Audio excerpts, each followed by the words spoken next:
Anong sabi mo? Pumunta tayo ng hotel. Usap lang ganun. Bakit sa hotel pa? Pwede namang dito na lang sa cafe. Come on, Canilla, Kendra. KK, my love.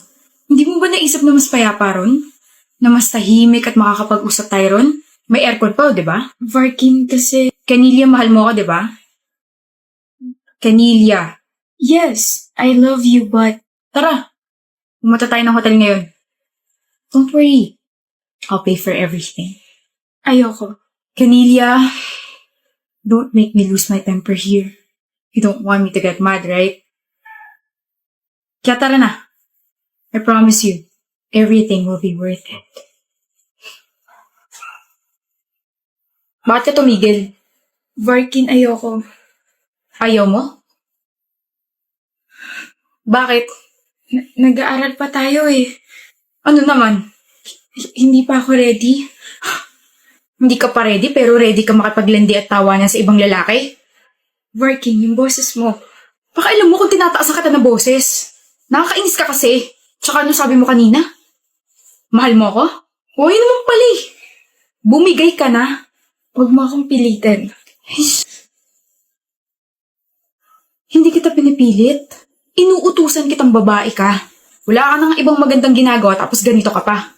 Tara na kasi. Hindi mo talaga ako mahal, no? Ano? Huwag mo akong dramahan, Canilla. Hindi mo talaga ako mahal, Varkin.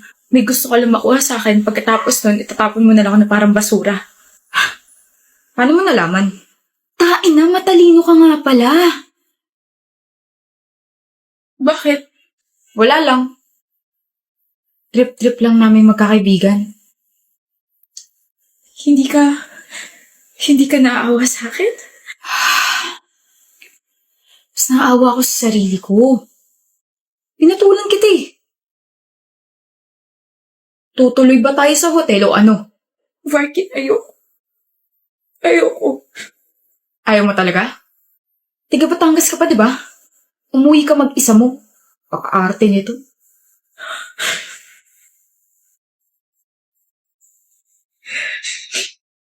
Bakit parang bad trip ka na naman sa akin? May nagawa ba ako, ha? Jeric, hindi ko nagustuhan yung ugali ng mga kaibigan mo. Sobrang disrespectful nila.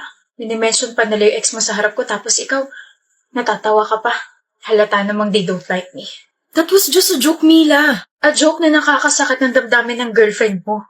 Masyado lang attached yung mga kaibigan ko sa ex ko. Kaya pala inaasar ka pa rin nila sa ex mo? They even mention kung gaano kayo kakomportable sa isa't isa. Ganon sila ka-attach sa kanya? Na nakalimutan nila may bago kang girlfriend? Wala na akong magagawa doon. Ganun na talaga sila. Hayaan mo na. Hayaan? Jeric, I'm still hurting. E nahayaan lang sila? I can't leave them for you. Mahalaga sila sa akin. Hindi kita pinapapili. I know.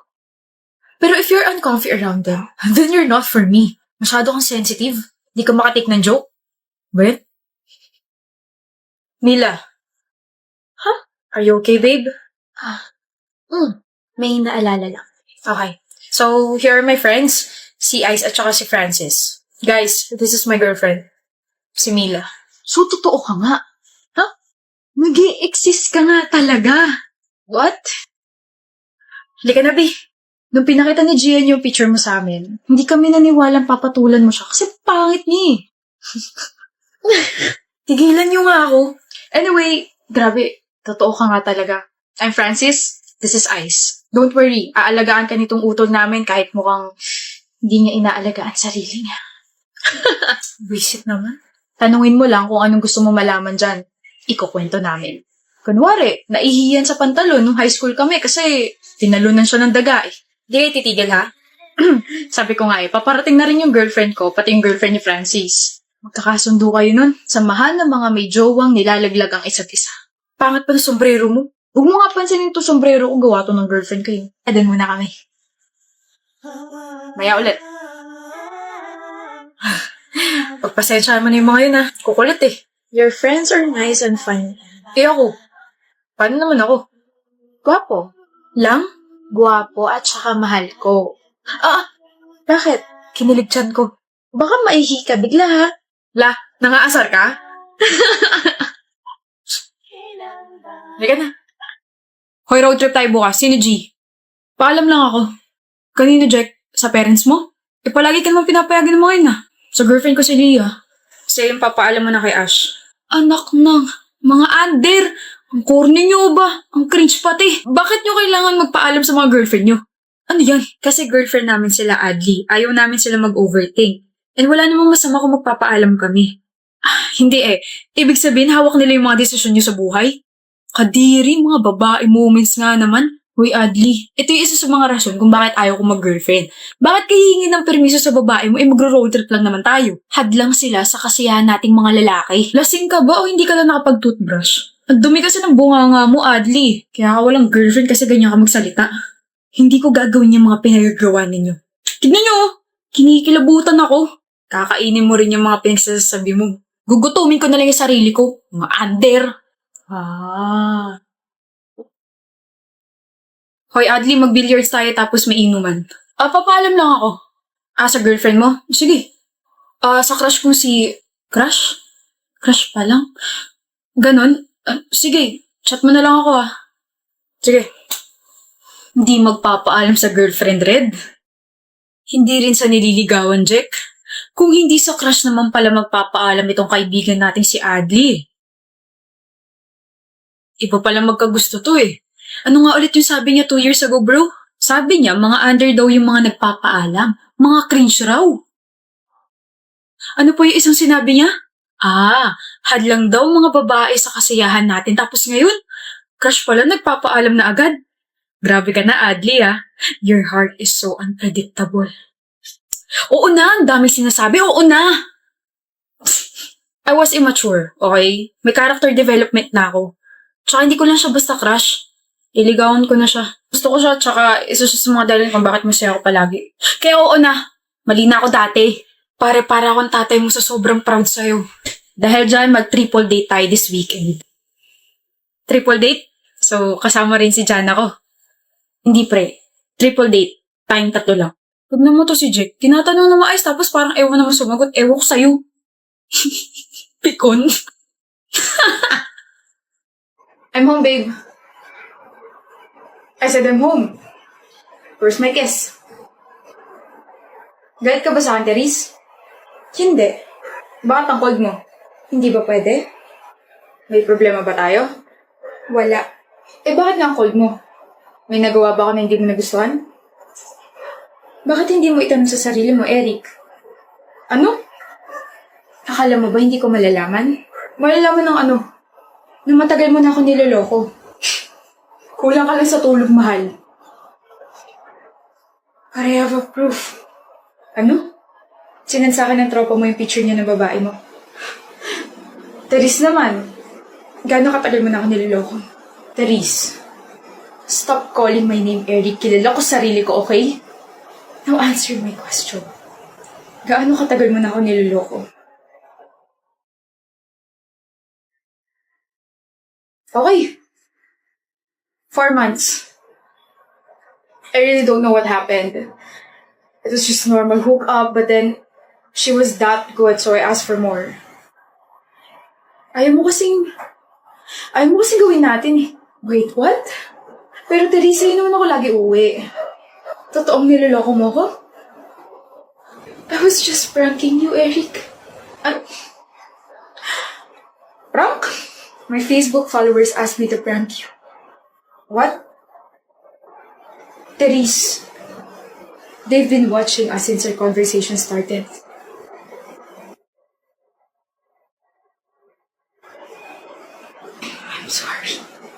I'm sorry, love. Okay, naan ko na yung Facebook Live. How was my acting? Convincing ba? Super convincing. Galing mo, babe. Ilang viewers? 120,000 viewers. Oh. Are you really okay with this? Of course, mahal. I don't mind ruining my reputation as long as we're earning real money. Okay. Parang hindi mo talaga ako niloloko, di ba? Of course not. I love you. Okay, love you. Good evening, love. How's your day? Sobrang pagod. Kanina ko pa gustong umuwi kasi panik ko yung boss ko eh. Kahit yung hindi ko naman dapat gagawin, sa akin pinapagawa. Galit ka ba? Oo naman. Sino hindi magagalit sa kanya? Tsaka ba't mo pa tinatanong yung obvious? Bakit mo naman ako tinataasan ng boses? Ako ba kaaway mo? Okay, sorry Viv. Pagod lang talaga ako. Then bakit late ka na nakauwi? Naya ako ng boss ko mag-dinner. Sorry ko, hindi ko nasabi sa'yo to. So hindi ka na makakasabay sa akin kumain. Hinintay mo ko? Sabi mo kasi kaninang umaga sabay tayo. Pero okay lang. I can eat naman na ako lang mag-isa. I'm sorry talaga, love. Bawi ako bukas. Half-bat lang ako. Sige, sandali. Ang bango ng perfume mo. Bumili ka ba ng bago? No. Pabango mo to. Talaga? Yep, bango, diba? Nakalimutan mo na ba? Yung mga ginagamit kong pabango, yung mga katulad nung sayo, yung mga matatapang, never ako gumamit ng vanilla scent o kahit na anong pambabaeng pabango. Love, kasi napadikit kasi sa akin yung boss ko during dinner. Sa kanya yata tong pabango na naamoy mo. Then bakit ka nagsinungaling? Para hindi ka na mag-overthink. Look, Viv, nagbago na ako. Hindi naman na kita lulukohin. Hindi na ako ng bababae. I swear napadikit lang yung boss ko sa akin. What did you say? Napadikit lang yung boss ko sa akin. Hindi. Nagbago ka na. Hindi mo na ako lulukohin. Hindi ka na ng bababae.